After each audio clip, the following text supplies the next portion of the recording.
திருமறை நேரம் Bible Hour presented by the National Bible College. கிறிஸ்துவின் சபையார் உங்களை வாழ்த்துகிறார்கள். Welcome to Satellite Bible Classes. வணக்கம். தேசிய வேதாகம கல்லூரி மாணவ கண்மணிகளே, தோழர்களே, பெற்றோர்களே, உலகளாவிய என் தமிழ் சொந்தங்களே, வான்வழி வகுப்புகளாக தொடரும் இந்த கல்வி ஆண்டில் நீங்கள் படித்து கொண்டிருக்கிறது கொரிந்தியருக்கு எழுதிய முதலாவது நிருபம். இந்த நிருபத்தை படிக்கும்போது ஒன்றை நாம் மனதில் கொள்ள வேண்டும். கிறிஸ்துக்குள் சபையானது சரியாக நடப்பது எப்படி, ஒழுங்காக நடப்பது எப்படி, பிரியமாக நடப்பது எப்படி, ஒரு கிறிஸ்தவனுக்கு கடவுள் கொடுத்த சுதந்திரத்தை அவன் எவ்விதமாக ஆள வேண்டும், அவன் எவ்வித பார்வை உடையவனாக இருக்க வேண்டும், கிறிஸ்தவத்தினுடைய லட்சிய நோக்கங்கள் என்ன, சபையை சீர்பொருந்த செய்வது எப்படி, how to discipline the church. ஆகவே இந்த புத்தகத்தை படிக்கும்போது ஒரு ரசிகர் மனதில், ஒரு சந்தோஷ மனதில், ஏதோ ஒரு நல்ல கதை படிப்பதைப் போல நீங்கள் படிக்காமல், மருத்துவமனையில் உடலை வெட்டி ஆப்ரேஷன் செய்கிறார்கள் இல்லையா, அவ்விதமாக நீங்கள் இதை படிக்க வேண்டும்.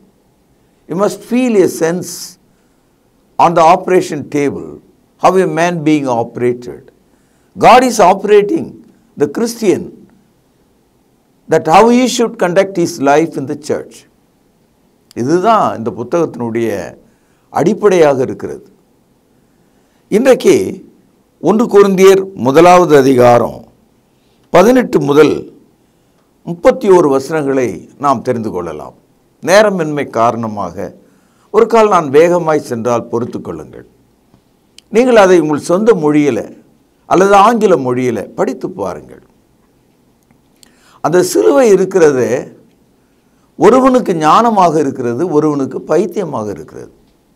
அதான் ஆச்சரியம். அங்கே தொங்குகிற தேவனுடைய குமாரன் தேவனுடைய ஞானத்தை உனக்கு வெளிப்படுத்தினால் அது உனக்கு ரட்சிப்பு. அங்கே தொங்குகிற தேவனுடைய குமாரன் உனக்கு அருவருப்பையும் மூடதனத்தை வெளிப்படுத்தினால் உனக்கு நஷ்டம். சிலுவை என்பது ஒரு போதனையாக இருக்கிறது.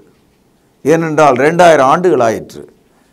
இயேசு கிறிஸ்து தொங்கிய சிலுவை அங்கே இல்லை, அது கரைந்து காற்றாய் போய்விட்டது. சிலுவை மரம் நட்ட இடம் கொல்கதா இன்றைக்கும் இருக்கிறது.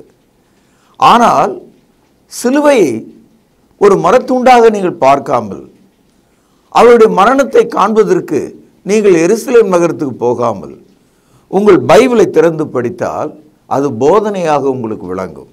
1 கொரிந்தியர் முதலாவது அதிகாரம் 18வது வசனம் கவனிங்கள். சிலுவையை பற்றிய உபதேசம், உபதேசம் என்றால் போதனை, டீச்சிங், கெட்டு போகிறவர்களுக்கு பைத்தியமாக இருக்கிறது. நீ கெட்டு போகணும்னு நினச்சினா சிலுவை உனக்கு பைத்தியமாக தான் தெரியும். ரட்சிக்கப்படுகிற நமக்கோ அது தேவ பலனாக இருக்கிறது. It's a power of God to those who believe. ஆகவே ஒரே சிலுவை 2 பணிகளை செய்கிறது. அது உன்னை பற்றிய விஷயம், நீங்கள் அதை பார்க்கிற விஷயம். அந்த சிலுவையை விசுவாசத்தினாலே பார்த்தால் அது தேவனுடைய பலன்.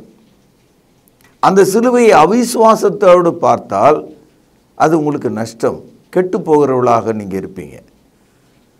சகோதரர்களை, இதை விளங்கி கொள்ள வேண்டும். 3வது முறை சொல்கிறேன், இன்னொரு முறை நீங்கள் ஒரு சிலுவையை நட்டு அதை அடையாளமாக ஒரு காட்சி பொருளாக மாற்ற முடியாது.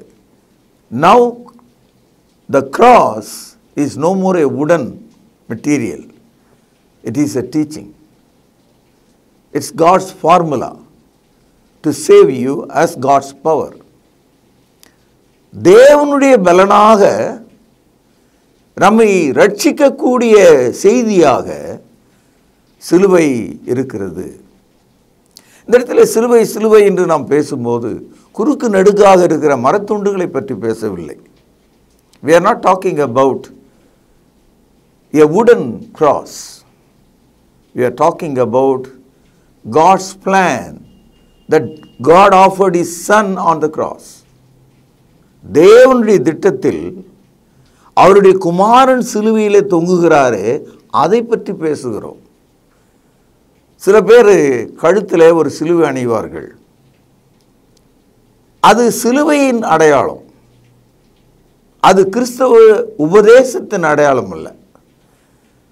கிறிஸ்தவ உபதேசத்தின் அடையாளம் போதனையாக இருக்கிறது. அதை நாம் கை கொள்ள வேண்டும்.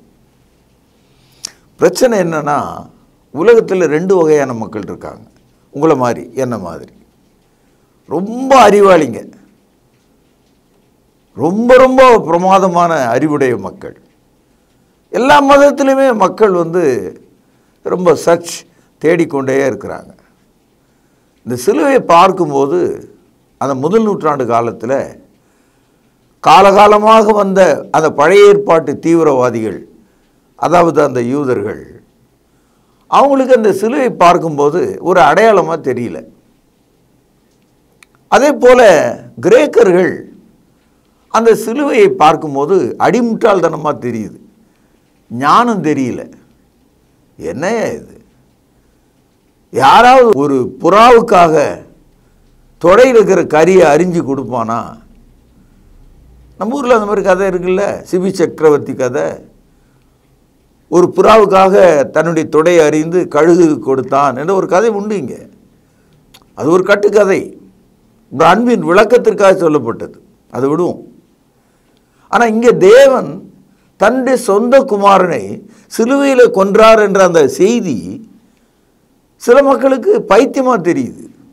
பாருங்கள், 1 கொரிந்தியர் 1வது அதிகாரம் 22வது வசனம். 2 வகையான மக்களை இங்கே பார்க்கிறோம். Juice and the Greeks. யூதர்கள், கிரேக்கர்கள். இந்த யூதர்கள் எப்போதும் அடையாளத்தை தேடுகிறார்களாம். The Jews always seek sign. அடையாளம்னா என்னது? பழைய ஏற்பாட்டில் இஸ்ரவேலர்களுக்காக செங்கடல் 2 திறந்தது. அது எவ்வளோ பெரிய அடையாளம். அந்த மாதிரி அடையாளம் எங்கன்னு கேட்குறாங்க. மந்தை மேய்ப்பர்கள் இரவிலே மந்தையை காத்து கொண்டிருக்காங்க. நடு இரவிலே தேவ தூதர்கள் தோன்றி உன்னதத்தில் இருக்கிற தேவனுக்கு மகிமை, பூமியிலே சமாதானம், மனுஷன் மேலே பிரியம் அப்படின்னு சொன்னாங்க. Glory to God, peace on earth, goodwill on men என்று சொன்னார்கள். அதை ஆச்சரியமாக பார்த்த அந்த மந்தை மேய்ப்பர்களுக்கு, இந்த பார், நீங்கள் உடனே பெத்லெகேம் போங்க, அங்கே ஒரு தொழுவத்தில் கந்தை துணியிலே சுற்றிய ஒரு குழந்தைய மரியாளின் மடியில் பார்ப்பீங்கன்னு சொன்னாங்க. இதான் உங்களுக்கு அடையாளம்னு சொன்னாங்க. அவர்கள் அதே மாதிரி போய் பார்த்தாங்க. அடையாளம்னா என்னது? அடையாளம்னா நீங்கள் போய் பார்க்குற மாதிரி இருந்தால் அது பேர் அடையாளம். அதை தான் இந்த யூதர்கள் கேட்குறாங்க. மத்தேயு 21ஆம் அதிகாரம் 2வது வசனம். இயேசு கிறிஸ்து தம்முடைய சீஷர்கள் 2 பேரை பார்த்து, நீங்கள் எதிரில் இருக்கிற கிராமத்துக்கு போங்க, அங்கே ஒரு வீட்டாண்ட ஒரு கழுதையும் அது பக்கத்தில் ஒரு குட்டியும் கட்டியிருக்க காண்பீர்கள். அதை அவிழுங்கள். அதை அவிழ்க்கும் போது யாராவது கேட்டால் இது ஆண்டவருக்கு தேவைன்னு சொல்லுங்கள், உடனே அவன் அனுப்பி விடுவான்னு சொன்னார். அதே மாதிரி அவர்கள் போய் பார்த்தா அங்கே ஒரு கழுதையும் கழுதை குட்டி இருந்தது. அது ஒரு தீர்க்க தரிசனத்தினுடைய நிறைவேறுதல். அதான் அடையாளம். யாருக்கு? அந்த 2 பேருக்கு அடையாளம். அது அந்த கழுதையை கொண்டு வந்த பிறகு தான் அதன் மேலே இயேசு உட்கார்ந்து உன்னதத்தில் இருக்கிற தேவனுக்கு மகிமை ஓசன்னா என்று சொல்லி அவர் எருசலேம் நகரத்துக்குள்ளே சென்றார் என்று நாம் படிக்கிறோம். அடையாளம்னா என்னது?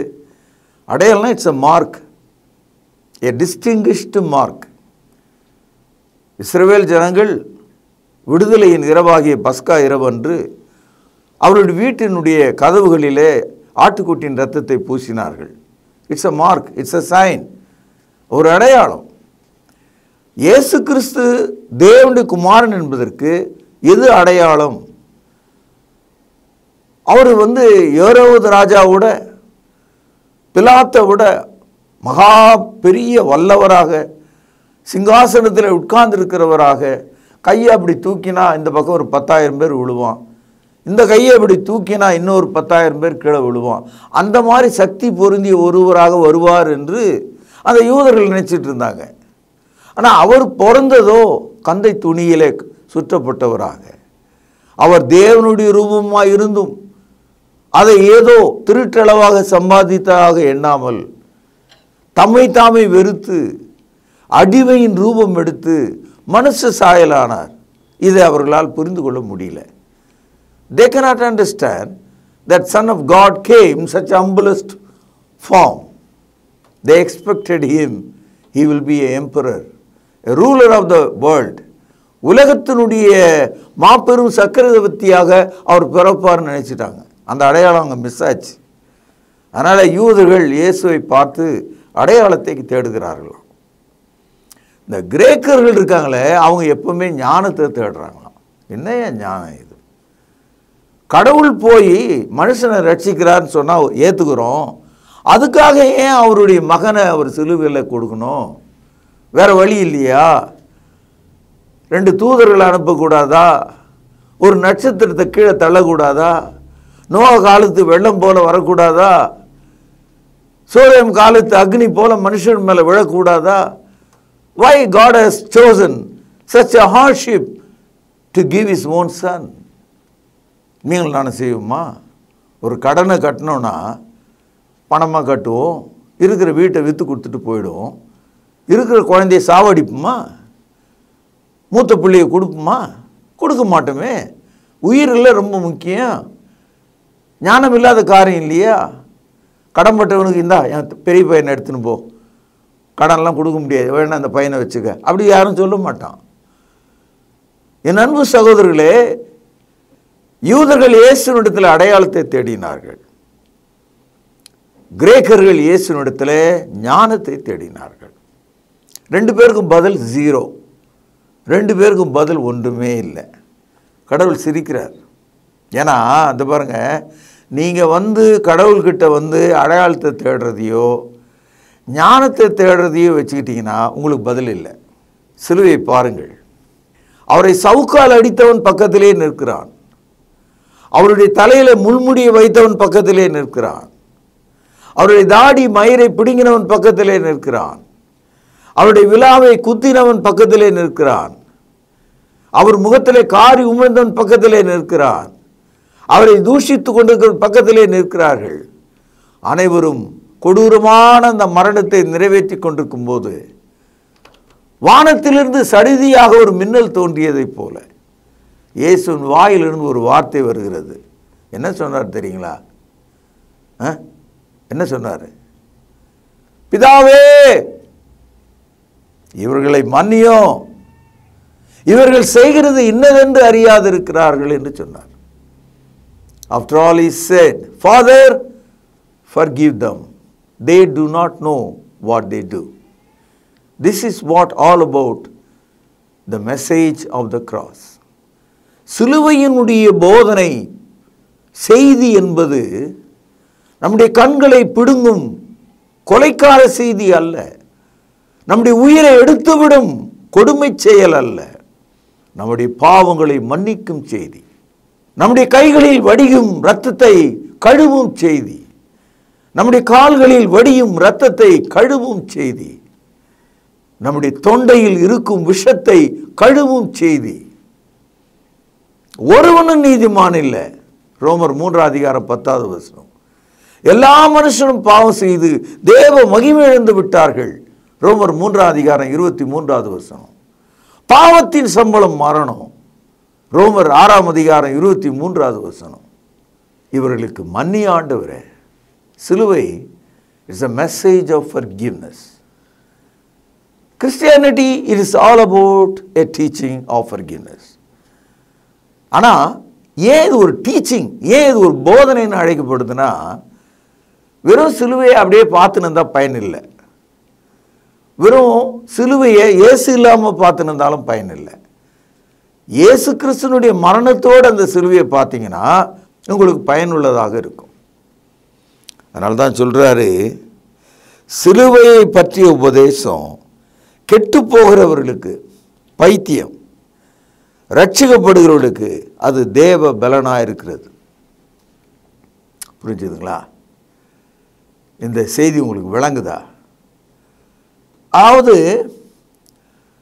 தேவன் தன்னுடைய கோபத்தின் கீழே மனிதர்களை தண்டிக்காமல் தேவன் தமது அன்பினாலே பாவியை அணைத்துக் கொள்கிறார். கோபத்தினாலே தண்டிக்கிறதுனால கோபப்படுறவனுக்கும் நஷ்டம், தண்டிக்கப்படுகிற ஆளுக்கும் நஷ்டம். அன்பினாலே அணைத்துக் கொள்ளும் போது அணைக்கிறவருக்கும் லாபம், அணைக்கப்பட்டவனுக்கும் லாபம். எதை நீங்கள் எதிர்பார்க்குறீங்க? அதனால தான் new testament, it is a new testament of forgiveness to you. புதிய ஏற்பாடு மன்னிப்பின் புத்தகமாக இருக்கிறது. இயேசுவின் ரத்தம் நம்முடைய பாவங்களை மன்னிக்கிறதாக இருக்கிறது. அது வலிமையாக இருக்கிறது. யூதர்கள் அடையாளத்தை தேடுகிறார்கள். எவ்வளோ பெரிய அடையாளம் உங்களுக்கு வேணும்? இயேசு சிலுவையில் அரைஞ்சாங்கல்ல, அவரை அரைஞ்சப்போ அவர் அங்கே இறந்துட்டார்ல. அவரை மனுஷன் தானே கழட்டினான் ஆணியிலிருந்து, மனுஷன் தானே அடக்கம் பண்ணான், மனுஷன் தானே அந்த கல்லறையை மூடி வச்சான், மனுஷன் தானே அந்த கல்லறையை பாதுகாத்தான். எவ்வளோ பெரிய அடையாளம் தெரியுங்களா? 3ஆம் நாளில் அவர் சொன்னபடியே மரித்தோரிலிருந்து எழுந்தார். கல்லறை மூடியிருந்த கல் தூக்கி எறியப்பட்டது. அவரை சுற்றி இருந்த பிரேத சீலை கழற்றி வைக்கப்பட்டிருந்தது. அவர் அங்கே இல்லை, அவர் மரித்தோரிலிருந்து எழுந்தார். அதற்கு பிறகு 40 நாள் அவர் தம்மை உயிரோடு இருக்கிறவராக காண்பித்தார். அவருடைய காயப்பட்ட கைகளையும் குத்தப்பட்ட விலாவையும் அவர்களுக்கு காண்பித்தார். அவர்களோடு நடந்து சென்றார், அவர்களோடு பேசினார், அவர்களோடு சாப்பிட்டார், அவருடைய கண்களுக்கு முன்பாக பரமேறி சென்றார். இதை விட பெரிய அடையாளம் ஏதாவது உங்களுக்கு தேவையா? சிலுவையை பற்றிய உபதேசம். நீ கெட்டு போகணும்னு நினச்சா அது உனக்கு பைத்தியமாக இருக்கும். நீ ரட்சிக்கப்படணும்னு நினச்சிங்கன்னா அது உங்களுக்கு தேவனுடைய பலனாக இருக்கும். இப்பொழுது 1 கொரிந்தியர் 1வது அதிகாரம் 23வது வசனம். நாங்களோ சிலுவையில் அறையப்பட்ட கிறிஸ்துவை, பேனால் அடிக்கோட்டிடுங்கள், பிரசங்கிக்கிறோம். அவர் யூதருக்கு இடரலாயும் கிரேக்கருக்கு பைத்தியமாய் இருக்கிறார். நாங்களோ சிலுவையிலே அறையப்பட்ட கிறிஸ்துவை பிரசங்கிக்கிறோம். அண்டர்லைன் பண்ணுங்க. அதை என்ன சொல்றாங்க? பிரசங்கிக்கிறோம் அப்படின்னா என்ன அர்த்தம்? அதை எடுத்து சொல்லுகிறோம். அதை நீங்கள் விசுவாசித்தால் போதும். 24வது வசனம். ஆகிலும் யூதரானாலும் கிரேக்கரானாலும், கவனிங்கள், எவர்கள் அழைக்கப்பட்டிருக்கிறார்களோ அவர்களுக்கு கிறிஸ்து தேவ பலனும் தேவ ஞானமுமாக இருக்கிறார். எல்லா மனுஷனும் ரட்சிக்கப்பட முடியாது. தேவனுடைய சித்தம். எவர்கள் அழைக்கப்பட்டிருக்கிறார்களோ அவர்கள் அதை விசுவாசிப்பார்கள். நல்ல நிலத்திலே விழுந்த விதை போல உங்கள் இருதயத்திலே விசுவாசத்தின் வார்த்தை இப்பொழுது விழுந்து கொண்டிருக்கிறது. நீங்கள் விசுவாசித்தால் தேவனுடைய மகிமையை காண முடியும், ரட்சிக்கப்பட முடியும். அநேகர் என்ன நினைக்கிறாங்க? இந்த சிலுவையை பார்த்து ஒரு பைத்தியக்காரத்தனமாக இருக்குது. It's entirely a foolish matter. மற்ற எல்லா மதங்கள்லையும் நீங்கள் பார்த்தீங்கன்னா கடவுள் எப்படி இருக்கிறாருன்னா, மனுஷனை கொல்றாரு, அடிக்கிறாரு, கிழிக்கிறாரு, மிதிக்கிறாரு, அந்த மாதிரிலாம் காட்டுவாங்க. ஆனால் சிலுவையை பார்க்கும்போது, சே, இப்படி ஒரு சிலுவையில் மரித்த மனிதன் எப்படி என்னை ரட்சிக்க முடியும் என்று ஒரு பைத்தியத்தை போல அதை பார்க்கிறான். ஆனால் தேவனுடைய பைத்தியம் மனுஷனுடைய ஞானத்தில் ரொம்ப அதிகமாக இருக்குதான். அதான் அந்த ரகசியம். பாருங்கள் 25வது வசனம். இந்தபடி தேவனுடைய பைத்தியம் எனப்படுவது மனுஷருடைய ஞானத்திலும் அதிக ஞானமாக இருக்கிறது. தேவனுடைய பலவீனம் எனப்படுவது மனுஷருடைய பலத்திலும் அதிக பலம் உள்ளதாக இருக்கிறது. எப்படியெனில் சகோதரரே, நீங்கள் அழைக்கப்பட்ட அழைப்பை பாருங்கள். மாம்சத்தின்படி 1 ஞானிகள் அநேகர் இல்லை, 2 வல்லவர்கள் அநேகர் இல்லை, 3 பிரபுக்கள் அநேகர் இல்லை. உலகத்தில் 3 வகையான மக்கள் இருக்காங்க. யாருன்னா ஞானிகள் அப்படின்னா வைஸ், வல்லவர்கள் மைட்டி, மூன்றாவது பிரபுக்கள் ரிச்சஸ். அதாவது ஞானிகள், வல்லவர்கள், பிரபுக்கள். இந்த மாதிரி ஆளுங்கள்லாம் இந்த சிலுவையை ஏற்றுக்கொள்றதில்லை. அதனால தான் கிறிஸ்தவ மார்க்கம் உலகத்தில் 7 மார்க்கமாக இருக்குது. மற்ற மதத்தெல்லாம் பார்த்தீங்கன்னா பொண்ணு வெள்ளி எல்லாம் கொட்டி கிடக்கும் மலை அளவுக்கு. கிறிஸ்தவர்கள் தேவன் அவர்களே ஆசீர்வதித்தால் மட்டும்தான் அவர்கள் ஆசீர்வாதமாக இருக்க முடியும். இன் Christianity you never see gold or silver. அப்போஸ்தலர் வாழ்ந்த காலத்தில் அவர்கள் கையில் பொண்ணு வெள்ளி எதுவும் இல்லை. இன்றைக்கும் அதே நிலைமை தான்.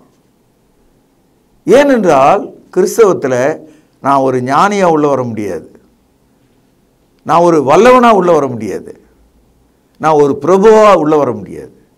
I cannot enter into Christianity as wise, as mighty, as riches. You have to come to the cross as the humblest person. உன்னை தாழ்த்த வேண்டும். கிறிஸ்தவம் தாழ்மையிலே தொடங்கும் ஒரு மார்க்கமாக இருக்கிறது, எளிமையின் மார்க்கமாக இருக்கிறது, உலகத்தை வெறுக்கும் மார்க்கமாக இருக்கிறது. கண்களின் இச்சை, மாம்சத்தின் இச்சை, ஜீவனத்தின் பெருமை, இவளை விட்டு வெளியே வருகிற ஒரு மார்க்கம் இருக்கிறது. நான் கிறிஸ்துவுடனே கூட சிலுவையில் அறையப்பட்டிருக்கிறேன், ஆகவே நான் உலகத்தை விட்டு விட்டேன். I left the world because I have been crucified with Christ. இதுதான் கிறிஸ்தவம்.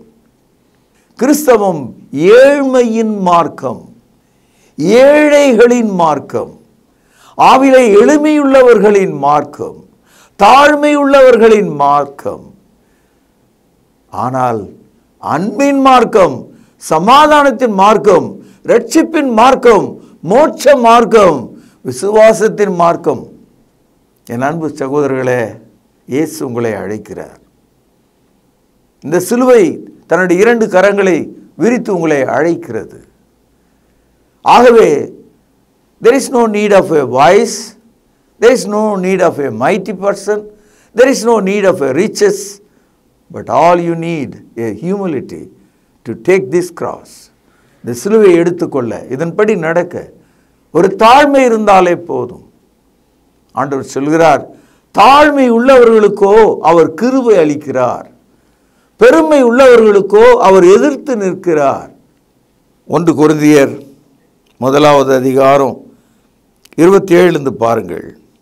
ஞானிகளை வெட்கப்படுத்தும்படி தேவன் உலகத்திலே பைத்தியமானவைகளை தெரிந்து கொண்டார், பலமுள்ளவைகளை வெட்கப்படுத்தும்படி தேவன் உலகத்திலே பலவீனமானவைகளை தெரிந்து கொண்டார், உள்ளவைகளை அவமாக்கும்படி உலகத்தில் இழிவானவைகளையும் அற்பமாய் எண்ணப்பட்டவைகளையும் இல்லாதவைகளையும் தேவன் தெரிந்து கொண்டார். இந்த உலகத்தில் அன்பு தம்பியே, அன்பு தங்கையே, அன்பு தந்தையே, தாயே, வாழ்க்கையில் எதுவுமே நம்ம இல்லை, சம்பாதிச்சுக்கல, என்னுடைய முன்னோர்கள் எனக்கு விட்டு செல்லலை, நான் எப்போது ஏழையாக இருக்கிறேன் அப்படின்னு சொன்னால் அது கூட உங்களுக்கு ஒரு நல்ல தகுதி தான். எதுவுமே இல்லாதவர்களுக்கு தான் இயேசு, எதுவுமே இல்லாதவர்களுக்கு தான் பாவ மன்னிப்பு, எதுவுமே இல்லாதவர்களுக்கு தான் தேவனுடைய ஆசீர்வாதம். ஏன்னா நமக்கு எதனா ஒன்று இருந்தால் அது மேலே உட்காந்துக்குவோம், அதை தூக்கி பிடிச்சிக்குவோம், அதை விட்டு நம்ம வெளியே வர மாட்டோம் இல்லையா? அதானே இந்த உலகத்தில் பார்க்குறோம். இருமாப்புள்ளவர்களாக இந்த பணக்காரர்கள் நடக்கிறாங்க. நாளை நடக்கிறது என்னன்னு தெரியாது இருக்கிற ஆள் தான் இந்த உலகத்தில் கோடிகளை கட்டி 2 பேர் வாழ்வதற்கு கோட்டைகளை கட்டுறான். பார்த்தீங்களா? லட்ச லட்ச கோடிகளை சேர்த்து வைக்கிறார்களே, அவர்கள் மரித்த போது அதில் ஒன்றையும் எடுத்து செல்வதில்லை இல்லையா? ஒரு மனுஷன் உலகம் முழுவதும் ஆதாயப்படுத்தி கொண்டாலும் அவன் தன்னுடைய ஆத்துமாவை நஷ்டப்படுத்தினால் அவனுக்கு லாபம் என்ன? அதற்கு ஈடாக அவன் என்னத்தை செலுத்துவான்? மத்தேயு 16ஆம் அதிகாரம் 24வது வசனம். புரிந்து கொண்டீர்களா என் அன்பு சகோதரர்களே? இப்போ இந்த 1வது அதிகாரத்தை எப்படி கன்க்ளூட் பண்ணுறாருன்னு பாருங்க, எப்படி அதை முடித்து வைக்கிறாருன்னு பாருங்க. என்ன சொல்றாரு? 31வது வசனம். அவரே தேவனால், அதாவது இயேசு கிறிஸ்து நமக்கு ஞானமும், இதை தான் கிரேக்கர்கள் தேடினாங்க. ஆனால் இயேசு கிறிஸ்துனுடைய மரணம் நமக்கு ஞானமாக இருக்கான். அவரால் நமக்கு ஞானமும், விஸ்டம். அடுத்தது நீதியும், ரைச்சஸ்னஸ். மூன்றாவது பரிசுத்தமும், sanctification. நான்காவது மீட்புமானார், redemption. 4 வார்த்தைகள் இங்கு அடுக்கப்பட்டிருக்கு. சிலுவையை பற்றிய உபதேசம் 4 விஷயங்களை நமக்கு காண்பிக்கிறது. 1 தேவனுடைய ஞானத்தை காண்பிக்கிறது, 2 தேவனுடைய நீதியை காண்பிக்கிறது, 3 தேவனுடைய பரிசுத்தத்தை காண்பிக்கிறது, 4 தேவனுடைய மீட்பை நமக்கு காண்பிக்கிறது. சிலுவையை பற்றிய உபதேசம் கெட்டு போகிறவர்களுக்கு பைத்தியம், ரட்சிக்கப்படுகிற நமக்கோ அது தேவ பலனாயிருக்கிறது என்று சொல்லி இன்றைய செய்தியை நான் இங்கே நிறைவு செய்கிற. நாளை நாம் சந்திப்போம், பிரார்த்தனை செய்வோம். பரலோகத்திலே வாசமாக இருக்கிற அற்புதமான தகப்பனே, யூதர்கள் அடையாளத்தை தேடுகிறார்கள், கிரேக்கர்கள் ஞானத்தை தேடுகிறார்கள். நாங்களோ சிலுவையில் அறையப்பட்ட எங்கள் ஆண்டவர் இயேசுவை தேடி வந்தோம். ரட்சிக்கப்படுகிறவர்களுக்கு அவர் தேவனுடைய பலனாக இருக்கிறார். ஆம் ஆண்டவரே, இயேசு கிறிஸ்து ஞானமும் நீதியும் பரிசுத்தமும் எங்களுக்கு மீட்புமாக இருக்கிறார் என்று அறிக்கை செய்து இயேசுவின் நாமத்திலே இந்த ஜெபத்தை உமக்கு முன்பாக ஏறெடுக்கிறேன். ஜீவனுள்ள எங்கள் நல்ல பிதாவே, ஆமேன். அன்பான சகோதர சகோதரிகளை மீண்டும் சந்திப்பதில் நான் மகிழ்ச்சி அடைகிறேன். விசேஷமாக உங்களிடத்தில் ஒரு வேண்டுகோள், ஒரு ரெக்வெஸ்ட் என்ன அப்படின்னா, நம்முடைய பைபிள் அவர் ப்ரோக்ராம் பலவிதமான சேனல்களில் வருது. அதோடு கூட ரொம்ப முக்கியமாக இப்பொழுது உங்களிடத்தில் பொதுவாகவே நம்ம திருமறை நேரம் நிகழ்ச்சியில் பணம் கொடுங்க, இந்த நம்பர் பாருங்கள், அனுப்புங்க அப்படின்னு நம்ம கேட்டதே கிடையாது. ஆனால் மிகப்பெரிய ஒரு ரெக்வெஸ்ட்டை, மிகப்பெரிய ஒரு விண்ணப்பத்தை உங்கள் முன்னால் நான் இப்போ வைக்கலான் இருக்கேன். அது என்னென்னா, நம்முடைய பைபிள் அவர் டிவியினுடைய யூடியூப் சேனலை நீங்கள் பார்க்குறீங்க நிறைய பேர். ஒரே ஒரு விஷயம், அதை பிறருக்கு அறிமுகம் செய்யுங்கள். அடுத்தது சப்ஸ்கிரைப் பண்ணுங்கள். இந்த லைக் பண்ணுங்கன்னு நான் சொல்ல மாட்டேன், அக்செப்ட் பண்ணுங்கள். ஏன்னா ட்ரூத் இல்லையா அது, அதை நாம் அக்செப்ட் தானே பண்ணணும் இல்லையா? அடுத்தது அந்த வியூஸ் எவ்வளவு பார்க்குறாங்களோ அவ்வளவு தூரத்துக்கு நாம் அந்த வசன விதைகளை இன்னொருவருக்கு நாம் கொண்டு சென்றதாக இருக்கும். பழைய ஏற்பாட்டு காலத்தில் குஷ்ரோகிகள் எல்லாருமே சாகிற ஒரு தருவாயில் ஊரே இருக்குது, பட்டணமே இருக்குது. இவங்க அந்த கோட்டையினுடைய எல்லைக்கு வந்த உடனே பகைஞரெல்லாம் ஓடி போயிட்டு உணவுப் பொருள்லாம் கிடக்கிறத பார்த்த உடனே, ஆஹா, இந்த நற்செய்தியை நாம் சொல்லாமல் போனால் நமக்கு ஐயோ என்று சொல்லி அவங்க நல்ல செய்தியை கொண்டு போய் ஊரில் சொன்னாங்க. அதுபோல் இந்த சுவிசேஷம், இந்த சத்தியம், இந்த கிறிஸ்தவ விழிப்புணர்வு ஒருவர் பேச அதை மற்றவர்களுக்கு அறிமுகம் செய்கிற ஒரு வேலையை, ஒரு அந்திரியாவினுடைய வேலையை அவர் தானே பண்ணார். இயேசுவை கண்டேன், வந்து பாருங்க அப்படின்னார். அதை நீங்கள் செய்யும்படி உங்களை அன்போடு கூட கேட்டுக்கொள்கிறேன். சப்ஸ்கிரைப் பண்ணுங்கள், மற்றவர்களுக்கு ஷேர் பண்ணுங்கள், இந்த ட்ரூத்தை அக்செப்ட் பண்ணுங்கள். மற்றவர்கள் இதை அக்செப்ட் பண்ணுறதுக்கு நீங்கள் ஒரு கருவியாக, உதவியாக இருங்க. நிச்சயம் இது நிமித்தமாக இந்த சுவிசேஷ ஊழியத்தினுடைய பலனில் உங்களுக்கு பங்குண்டு இல்லையா? God bless you. தேவன் உங்களை ஆசீர்வதிப்பாராக. நன்றி. தொடர்பு கொள்ள வேண்டிய முகவரி: திருமறை நேரம், 58 சர்ச் தெரு, குமரன் நகர், சென்னை 6082.